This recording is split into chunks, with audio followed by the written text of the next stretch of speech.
Margaret sat in her small kitchen, staring at the empty coffee cup in her hands. 3 months had passed since that terrible day in the forest, but the memory haunted her every waking moment. She could still hear her daughter Emma's voice calling out, "Mama, where are you?" As Margaret walked away, leaving her blind 16-year-old daughter alone among the towering trees.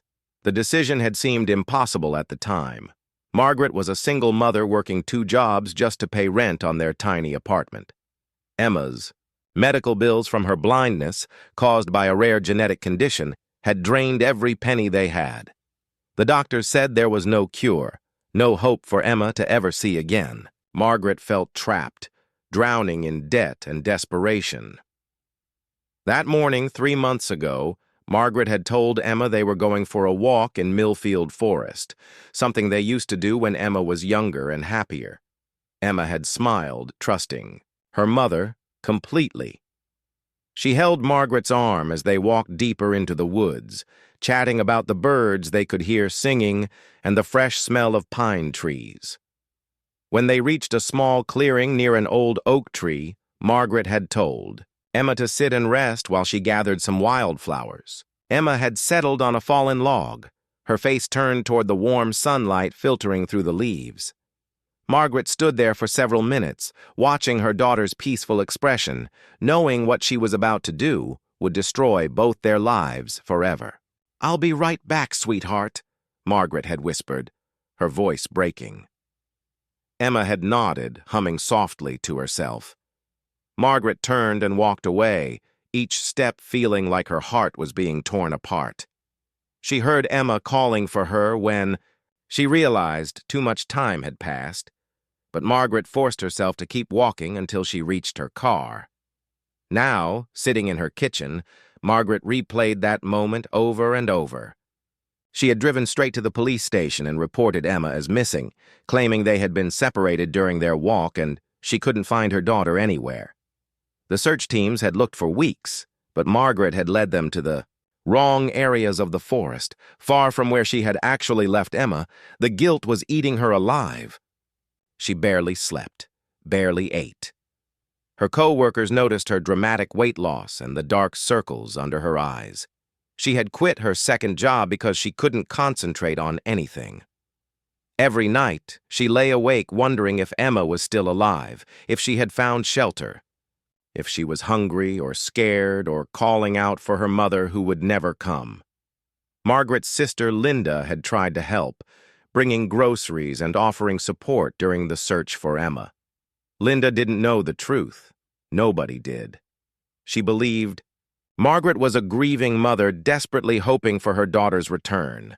The lies made Margaret feel even worse, but she couldn't bring herself to confess what she had really done.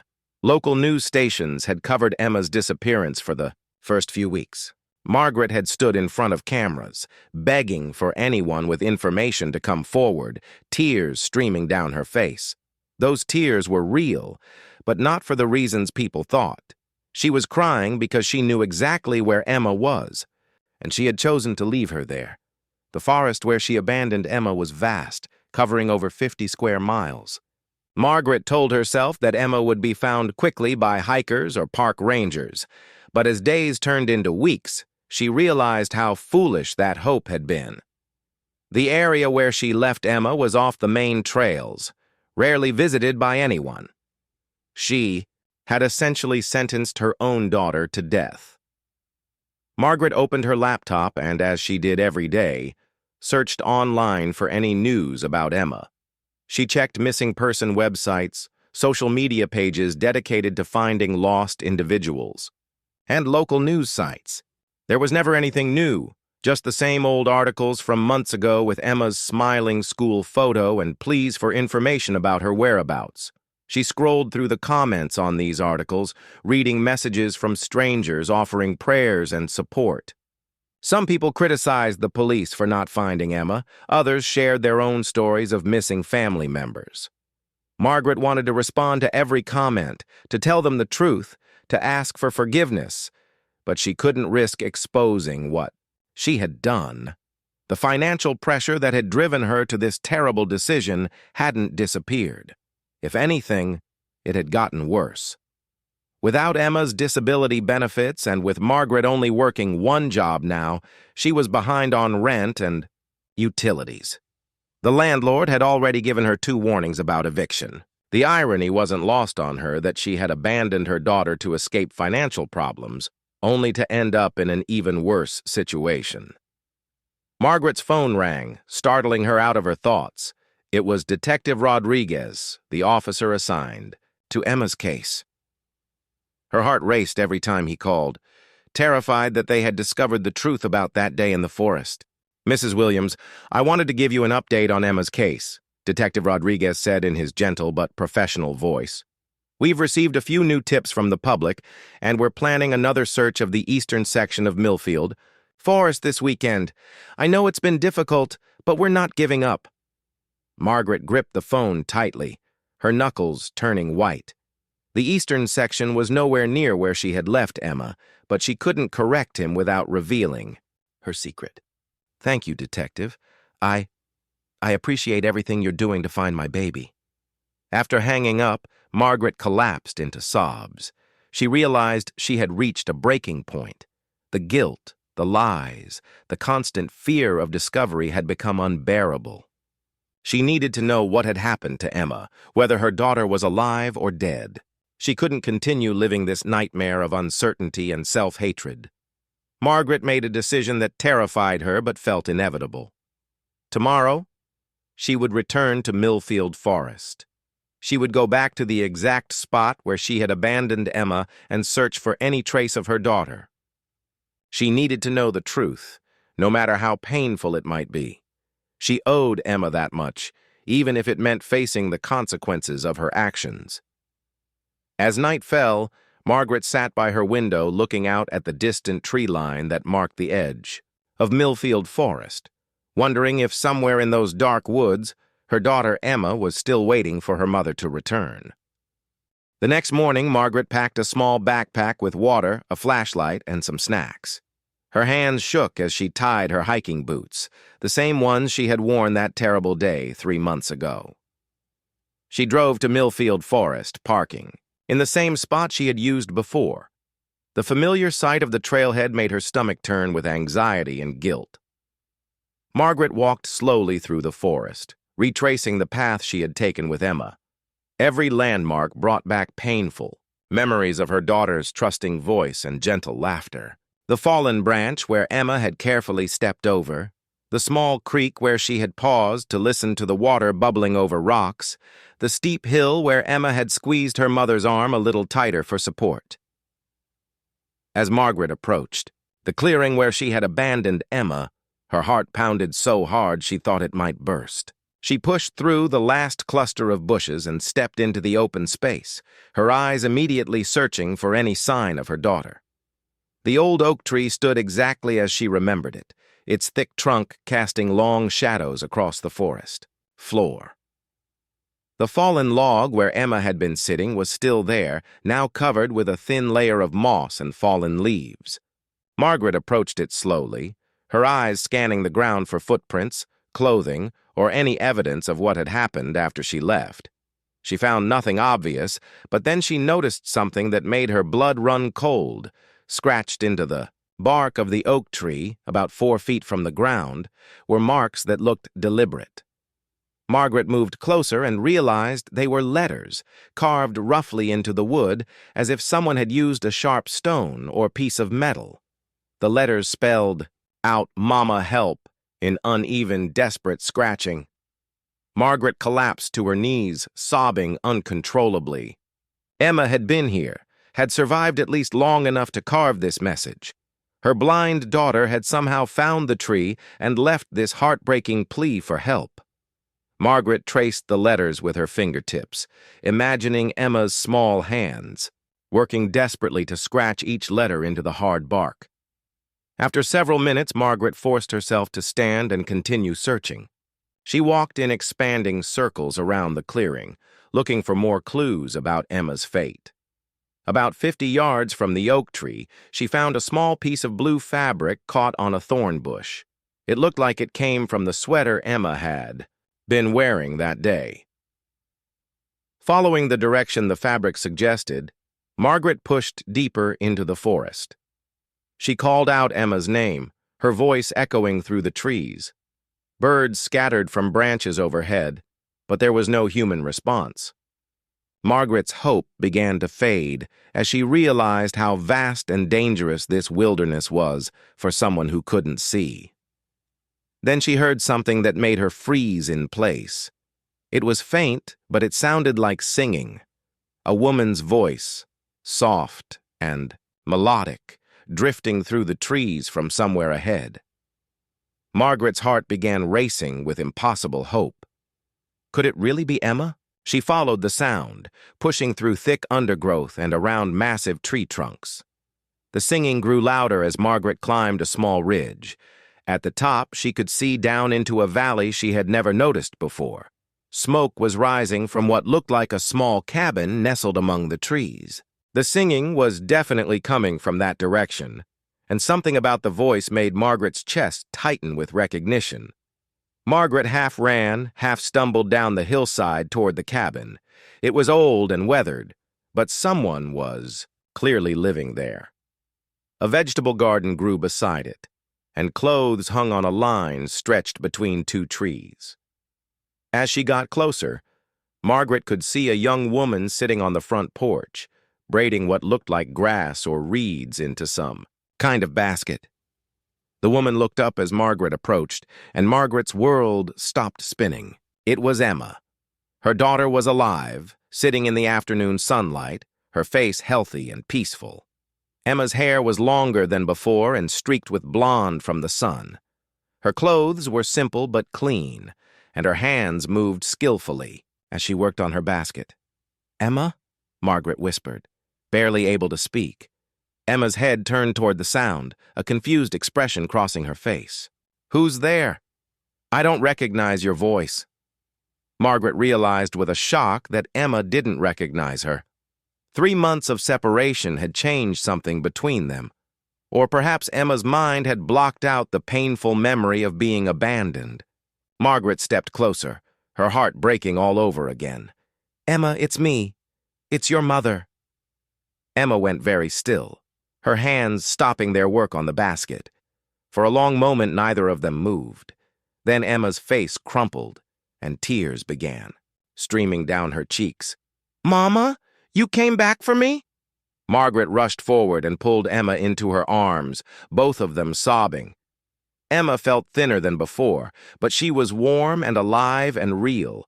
Margaret held her daughter as tightly as she could, overwhelmed by relief and guilt and love all mixed together. "I'm so sorry, baby. I'm so sorry I left you. I thought it would be better for you, but I was wrong. I was so wrong." Margaret's words tumbled out between sobs. Emma pulled back slightly. Her unseeing eyes turned toward her mother's face. "I waited for you, Mama. I waited right by that tree for 2 whole days before Mrs. Chen found me and brought me here." "Mrs. Chen?" Margaret asked, confused. As if summoned by her name, an elderly Asian woman appeared in the cabin doorway. She was small and wrinkled, with kind eyes that looked at Margaret with a mixture of warmth and stern judgment. She walked with a slight limp, but moved with confidence around her forest home. "You must be Emma's mother," Mrs. Chen said, her voice carrying a slight accent. "I wondered when you would come looking for her. 3 months is a long time for a child to wait." Margaret felt shame wash over her under the old woman's knowing gaze. Mrs. Chen clearly understood more about the situation than Emma did. Margaret realized she was about to face questions she wasn't prepared to answer, and decisions that would determine whether she could truly make things right with her daughter. Mrs. Chen invited Margaret inside the small cabin while Emma went to wash her face at a hand pump behind the house. The interior was simple but cozy, with handmade furniture and dried herbs hanging from the ceiling beams. Margaret noticed Emma's belongings neatly arranged on a shelf near what was obviously her bed. "Sit," Mrs. Chen said, gesturing to a wooden chair at a small table. She poured tea from a pot that had been warming on a wood-burning stove. We need to talk before Emma comes. Back inside, Margaret accepted the tea with trembling hands, meeting Mrs. Chen's steady gaze. The old woman's eyes seemed to see right through her, understanding truths that Margaret hadn't spoken aloud. I found Emma on my third day looking for medicinal plants, Mrs. Chen began, settling into the chair across from Margaret. She was weak, dehydrated, sitting by that old oak tree calling for her mama. She told me you had gone to pick flowers and never came back. Margaret's throat tightened. There were circumstances. Mrs. Chen held up a weathered hand to stop her. I have lived in these woods for 15 years, ever since my husband died. I know when someone is lost by accident and when someone has been left behind on purpose. Emma's story didn't add up from the beginning. The directness of Mrs. Chen's words hit Margaret like physical blows. She set down her teacup and buried her face in her hands. You don't understand how difficult things were. I couldn't afford her medical care, couldn't give her the life she deserved. I thought maybe someone better could find her and help her. So you chose to abandon a blind child in the wilderness rather than ask for help, Mrs. Chen said quietly. Rather than reach out to family, friends, social services, charities, you decided that leaving her to die was the better option. Margaret's sobs came harder now. Hearing her actions described so bluntly made her realize how truly terrible her decision had been. There had been other options, other paths she could have taken, but fear and desperation had clouded her judgment completely. Mrs. Chen's voice softened slightly. But you came back. That tells me something about who you really are underneath all that fear and selfishness. Margaret looked up, surprised by the hint of compassion in the old woman's tone. I couldn't stop thinking about her. Every day for 3 months I imagined her scared and alone. I had to know what happened to her, even if it meant facing the truth about what I had done. Emma has thrived here, Mrs. Chen continued.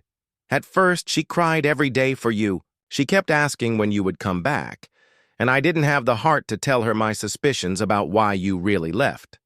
So I told her that sometimes people get lost in life, just like they get lost in the forest, and that she needed to focus on taking care of herself while she waited. Margaret felt a fresh wave of guilt wash over her. How did she survive? How did she adapt? Mrs. Chen smiled for the first time since Margaret had arrived. Your daughter is stronger than you gave her credit for. Within a week, she was helping me with cooking and cleaning. Within a month, she knew every path around this cabin and could navigate them safely.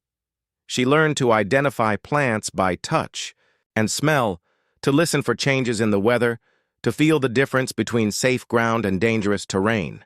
The old woman stood and moved to a window where she could see Emma sitting on the porch steps, her face turned toward the late afternoon sun.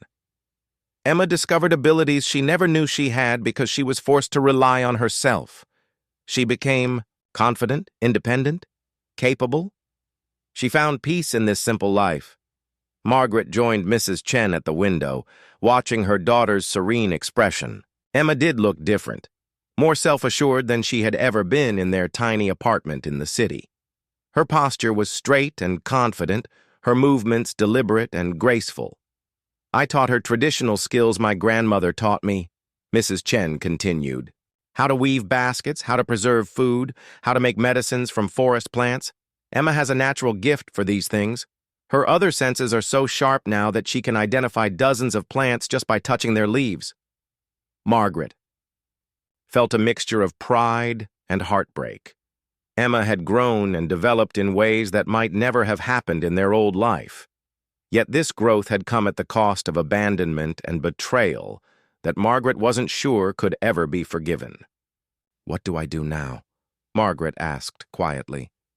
How do I make up for what I did? How do I earn her trust back? Mrs. Chen turned to face her directly. First, you must decide what kind of person you want to be from this moment forward. Emma believes her mama got lost and couldn't find her way back. She has forgiven you for something she doesn't even know you did. The question is whether you can become worthy of that forgiveness. Margaret nodded, understanding that Mrs. Chen was offering her a chance at redemption she didn't deserve. I want to be the mother Emma needs. I want to be better than I was. Then, you need to prove it through actions, not words, Mrs. Chen said firmly. Emma has built a good life here, but she deserves to have choices about her future. She deserves to know that she is loved and valued, not seen as a burden. Most importantly, she deserves honesty about who she is and what she's capable of. Emma's voice called from outside, asking if she could come back in. Mrs. Chen nodded to Margaret, who went to open the door for her daughter. Emma entered with a small bouquet of wildflowers she had somehow managed to gather.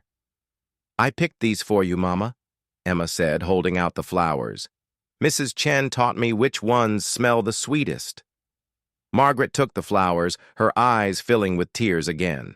Such a simple gesture, but it represented Emma's pure heart and her willingness to forgive. Margaret realized she had been given an incredible gift, a second chance that most people never receive. They're beautiful, sweetheart. Thank you. Margaret kissed Emma's forehead, breathing in the familiar scent of her daughter's hair. Emma, I need to tell you something important. I need to explain what really happened that day in the forest. Mrs. Chen nodded approvingly from across the room. Emma's face grew serious as she sensed the weight in her mother's voice. Margaret took her daughter's hands in hers, knowing that the next few minutes would determine their future together.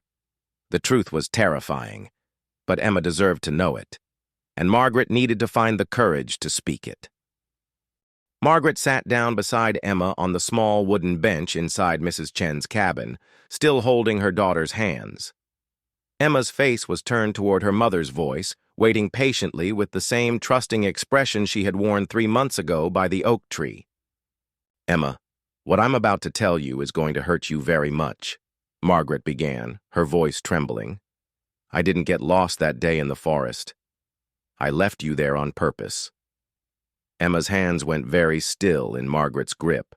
Her face showed confusion, at first as if she couldn't quite process what she had just heard. What do you mean, Mama? Margaret forced herself to continue, knowing there was no turning back from this moment of truth. I was scared and overwhelmed by our financial problems. Your medical bills, the rent, everything was too much for me to handle.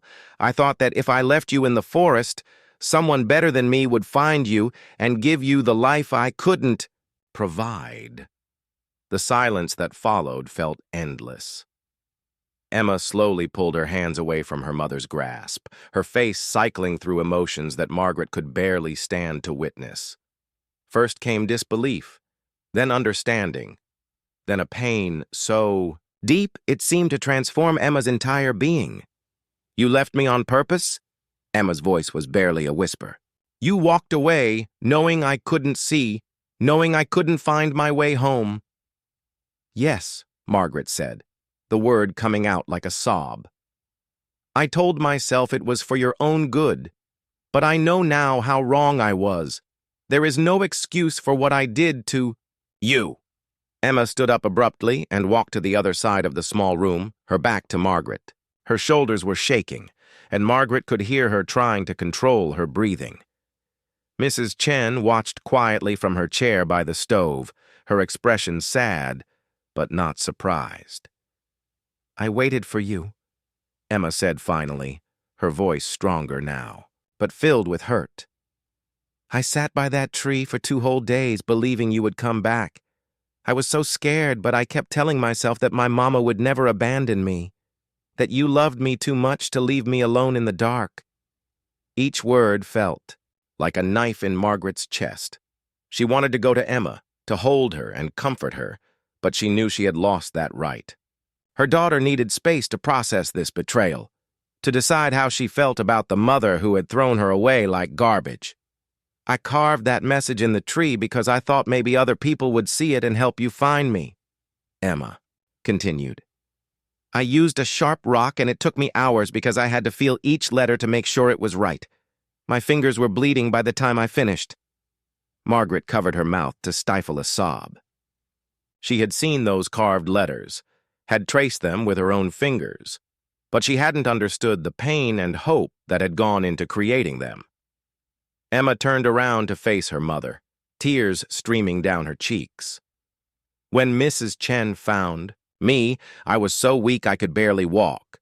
I hadn't eaten anything except berries I found on the ground, and I was starting to think that maybe you were never coming back. But even then, I made excuses for you in my mind. I told myself you must have fallen and hit your head, or gotten attacked by an animal, or something that wasn't your choice. Mrs. Chen spoke for the first time since Margaret had begun her confession. Emma, you have every right to be angry.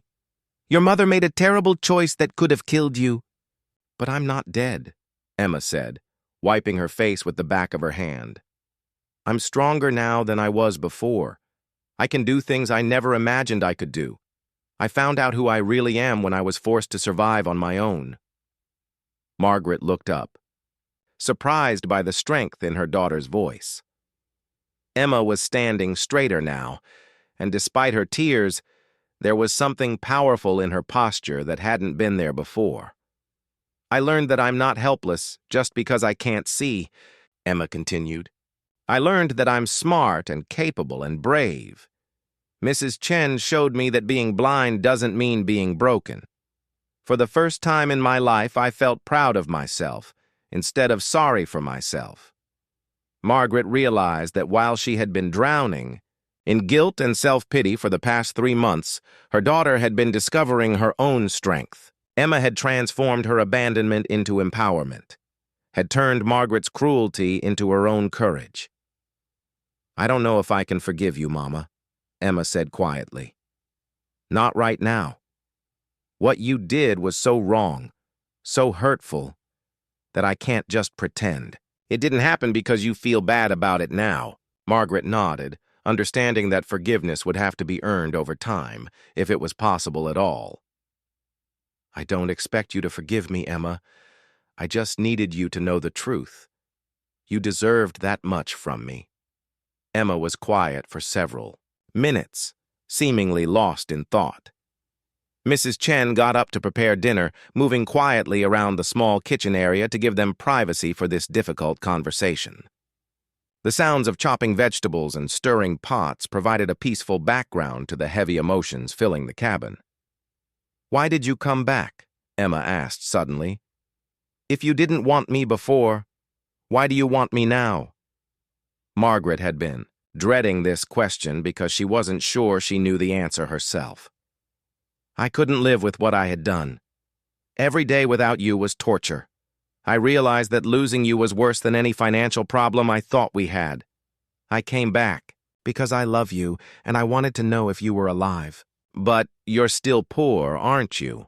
Emma asked, with startling directness.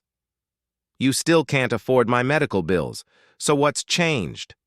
Margaret was stunned by her daughter's insight. Emma was right that their practical circumstances hadn't improved. If anything, they had gotten worse during the months apart. I realized that having you with me, even if we struggle financially, is better than having money but losing the person I love most in the world, Margaret said. I was so focused on what I couldn't give you that I forgot about what I could give you. My love, my time, my support. I forgot that those things matter more than money. Emma considered this for a long time. When she finally spoke, her voice was sad but thoughtful. Mrs. Chen has been teaching me about different ways to live. She doesn't have much money either, but she's happy because she knows what really matters.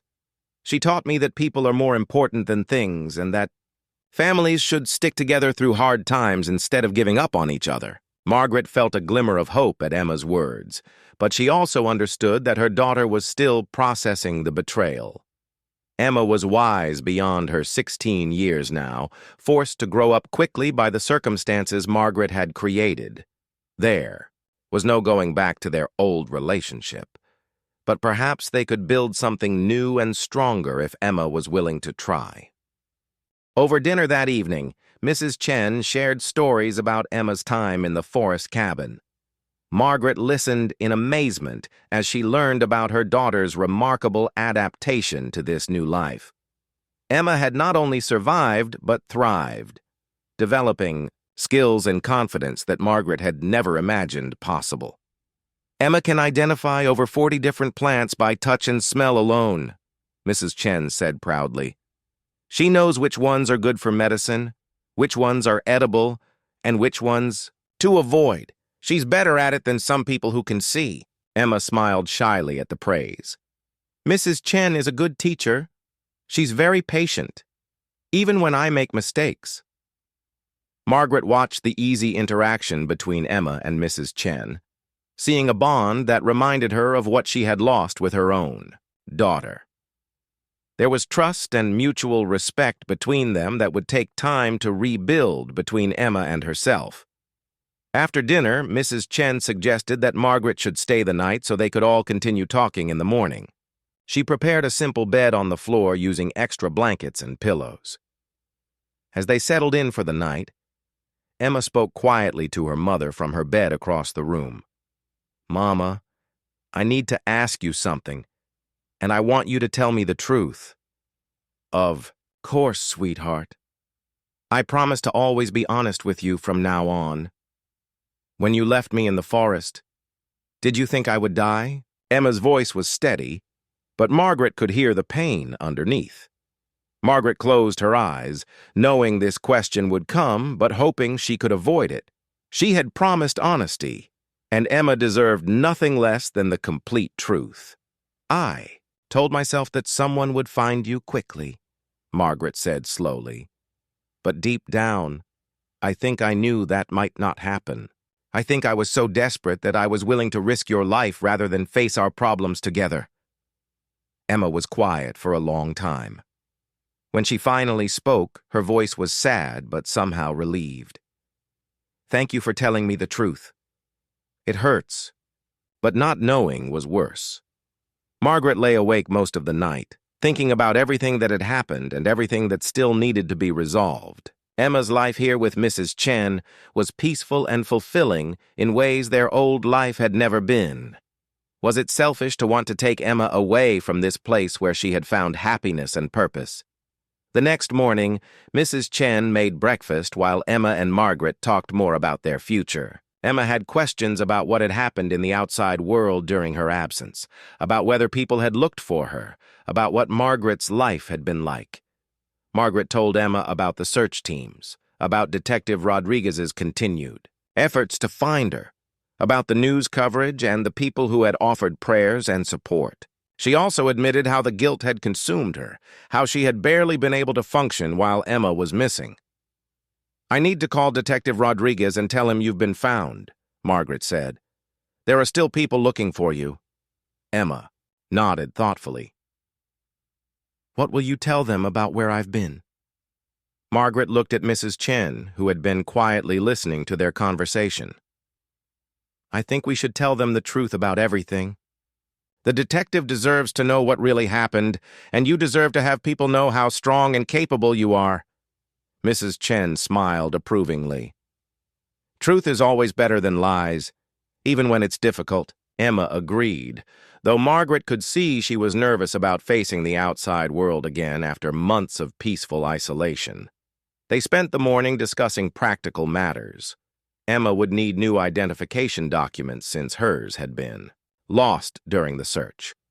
She would need to re-enroll in school if she wanted to continue her education, though her experience with Mrs. Chen had taught her valuable skills no classroom could provide. Emma, Mrs. Chen said as they prepared to leave the cabin, you will always have a home here if you need one. These months together have been a gift to me as well. You brought joy and purpose to an old woman's quiet life. Emma hugged Mrs. Chen tightly, tears flowing freely. You saved my life in more ways than one. You showed me that I'm not broken, just different. You taught me that different can be wonderful. Margaret felt deep gratitude toward this remarkable woman who had given Emma the gift of self-confidence and practical skills. Mrs. Chen had done more for Emma in 3 months than Margaret had managed in 16 years. Mrs. Chen, how can I ever thank you for what you've done for my daughter? Margaret asked. Take good care of her, Mrs. Chen replied simply. Love her for who she is, not despite who she is. And remember that the strongest families are the ones who face their problems together instead of running away from them. As they prepared to leave the forest, Emma packed the few belongings she had accumulated during her stay. She carefully wrapped the baskets she had woven and gathered some of the medicinal herbs Mrs. Chen had taught her to identify. These items represented her newfound skills and independence. The walk back through the forest was emotional for both Margaret and Emma. They passed the clearing where Emma had been abandoned, and both of them paused at the oak tree with its carved message. The words, "Mama, help," seemed less desperate now and more like a symbol of Emma's determination to survive. I'm not the same person who carved those words, Emma said quietly. That girl was scared and helpless. I'm not either of those things anymore. Margaret reached out tentatively and took Emma's hand. This time Emma didn't pull away. You're stronger than I ever imagined you could be. I'm proud of the person you've become, even though I don't deserve any credit for it. Maybe we can both become better people together, Emma said. I learned how to be strong on my own. Now maybe we can learn how to be strong as a family. As they reached Margaret's car, Emma hesitated.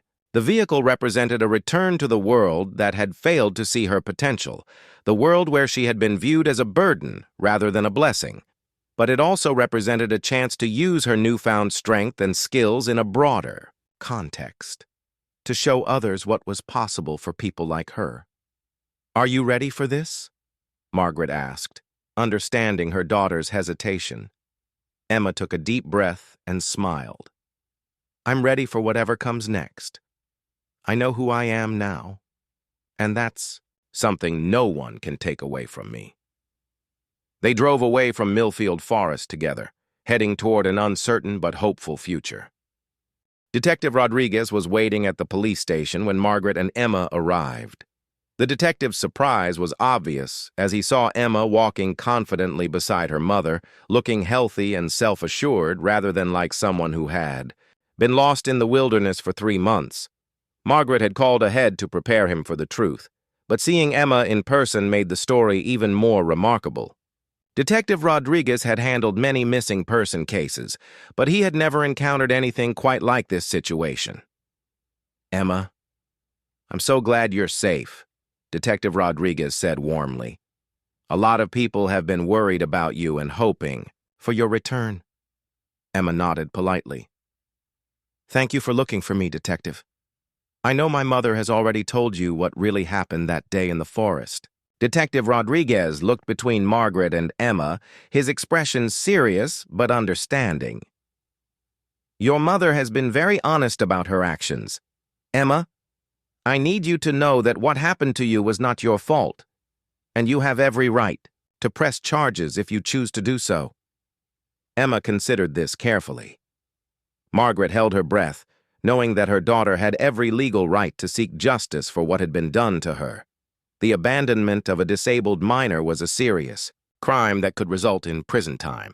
I appreciate that you're giving me that choice, Detective, Emma said finally. But I've learned that sometimes healing is more important than punishment. My mother made a terrible mistake, but she came back for me. She told me the truth when she could have kept lying. I want to focus on moving forward, not looking backward. Detective Rodriguez nodded respectfully. That's your decision to make, Emma. But I want you to know that support services are available if you need them. Social workers, counselors, victim advocates. You don't have to handle this alone. Over the next few hours, they completed the necessary paperwork to officially close Emma's missing person case. Margaret had to give a detailed statement about her actions, which would become part of the permanent record. While there would be no criminal charges due to Emma's decision, Margaret's confession would be documented for any future legal proceedings. News of Emma's return spread quickly through their small community. Margaret had dreaded this moment, knowing that people would judge her harshly once they learned the truth. But Emma surprised her by suggesting they speak openly about what had happened, rather than trying to hide it. People need to understand that families in crisis need help, not judgment, Emma explained. "Maybe our story can help other families who are struggling." The local newspaper wanted to interview them, and Emma agreed on the condition that the focus would be on her survival and growth rather than on Margaret's abandonment. The reporter was amazed by Emma's articulate description of her time in the forest and her remarkable adaptation to independent living. "I learned that disability doesn't mean inability," Emma told the reporter. "It just means doing things differently. Mrs. Chen showed me that I have strengths I never knew existed because I had always focused on what I couldn't do instead of what I could do." The interview appeared on the front page of the newspaper with the headline, "Lost Girl Finds Herself. Teen's Forest Survival Story Inspires Community." The article focused on Emma's resilience and the kindness of Mrs. Chen, while treating Margaret's actions as a cautionary tale about the importance of seeking help during difficult times. Emma's school reached out to offer her support in returning to classes. Her teachers were amazed by the skills she had developed during her time away. The practical knowledge Mrs. Chen had taught her about plants, weather patterns, and traditional crafts impressed everyone who heard about it. Emma decided to return to school part-time while also working with Mrs. Chen on weekends to continue developing her traditional skills. She had found a passion for herbal medicine and wanted to learn more about how plants could be used for healing. Her teachers arranged for her to receive credit for an independent study project based on her forest experiences. Margaret found a new job at a nonprofit organization that helped families in financial crisis. Her own experience had given her insight into how desperation could lead to terrible decisions, and she wanted to help other families find better solutions than the path she had chosen. The organization's director was impressed by Margaret's honesty about her past and her commitment to helping others avoid similar mistakes. The financial pressures that had once seemed overwhelming were still present, but Margaret and Emma faced them differently now. They applied for assistance programs they had been too proud to use before. Emma's disability benefits were reinstated, and Margaret qualified for additional support as a single mother. More importantly, they had learned to communicate openly about their fears and challenges instead of letting problems build up until they seemed insurmountable. Emma's experience in the forest had taught her that most problems could be solved if approached with creativity and determination rather than panic and despair. 6 months after their reunion, Margaret and Emma visited Mrs. Chen again. The old woman was delighted to see how well they were doing together. Emma brought her schoolwork to show Mrs. Chen, including a presentation she had given to her classmates about traditional plant medicine. "You have become quite the teacher yourself," Mrs. Chen observed as Emma demonstrated some of the basket-weaving techniques she had learned. Emma smiled proudly. "I've been sharing what you taught me with other students at school. Some of them are really interested in learning about traditional skills and connecting with nature." Margaret watched the interaction between Emma and Mrs. Chen with deep gratitude. This remarkable woman had not only saved Emma's life, but had helped her discover her true potential. Mrs. Chen had given Emma something Margaret had failed to provide, the belief that she was capable of extraordinary things. As they prepared to leave, Mrs. Chen pulled Margaret aside for a private conversation. "Emma has forgiven you, but have you forgiven yourself?" Margaret considered the question carefully. "I'm learning to live with what I did.